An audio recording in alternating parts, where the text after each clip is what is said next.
उसको किस तरह देख देखिए, अरे भाई और नीचे ये जो भारतीय जनता पार्टी की सरकार है, इस देश की बेटी पहले जंतर मंतर पे बैठी, तब उनका केयर नहीं किया, सुप्रीम कोर्ट में जाके एफआईआर लिखवानी पड़ी, और अब जब उन्होंने खेल से मना कर दिया, अपने जूते टेबल पे रख के कहा कि मैं कुश्ती को छोड़ रही हूँ, खिलाड़ियों ने पदक वापस देने शुरू कर दिए, तब सरकार घबराई,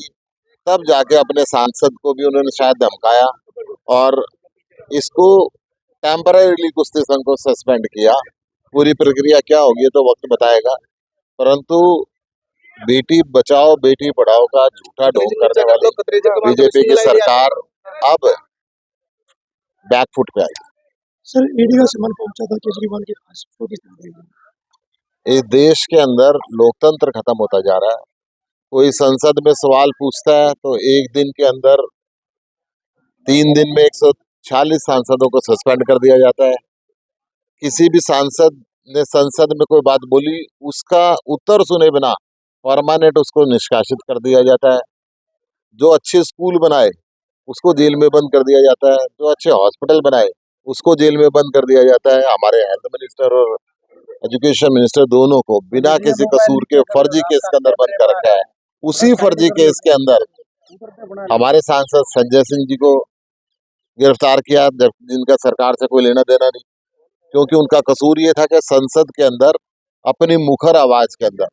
इनके घोटालों को उजागर करते थे, चाहे मणिपुर का मुद्दा हो, चाहे वडानी का मुद्दा हो। और जब इन सब कार्यों के बाद भी अरविंद केजरीवाल जी के बढ़ते हुए कदम नहीं रुके, पूरे देश के अंदर अच्छे स्कूल, अच्छे हॉस्पिटलों की मांग होने लगी। पूरे देश के अंदर जैसे आज हम मोहाना गांव के अंदर आए हैं अपने कर्मचारी का केयर करने के लिए, मेयर साहिबा खुद आई हैं, नेता सदन आए हैं, डिप्टी मेयर आए हैं, उनकी पर बच्चे को पूरी सरकारी नौकरी देने के लिए पक्की, और जो भी उसकी सहायता राशि बनती थी, वो सहायता राशि देने के लिए आए हैं। ऐसे जब वेलफेयर एक्टिविटी पूरे देश के अंदर मांग की जाने लगी, तो घबरा के केंद्र की सरकार ने अरविंद केजरीवाल जी को असंवैधानिक नोटिस भेजा है, और दिल्ली की जनता ने साफ कर दिया है कि झुकने की जरूरत नहीं है, चाहे जेल से सरकार चलानी पड़े। ये विकास कार्य लगातार जारी रहेगा और जनता अब विकसित हिंदुस्तान चाहती है, शिक्षित हिंदुस्तान चाहती है, स्वस्थ हिंदुस्तान चाहती है, बेरोजगार हिंदुस्तान चाहती है। जो नीतियां अरविंद केजरीवाल जी ने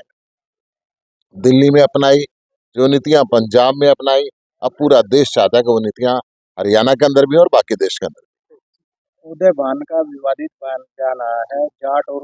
टूटी खाट किसी काम की नहीं है, कांग्रेस प्रदेश अध्यक्ष हैं, क्या कहें? देखिए, प्रदेश अध्यक्ष कांग्रेस ने क्या कहा इस पे तो मैं कोई टिप्पणी नहीं करूंगा, परंतु एक क्वेश्चन पूछने पे 146 सांसदों को सस्पेंड कर देना, मैं समझता हूँ दुनिया के इतिहास में और भारत के इतिहास में ऐसी चीजें देखने को नहीं मिलती। सरकार को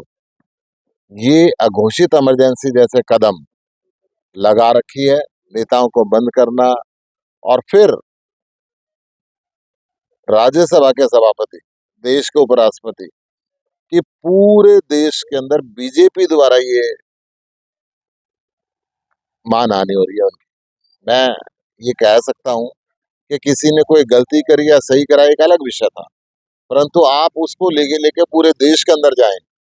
उस संवैधानिक पद के खिलाफ, तो ये भी अच्छी बात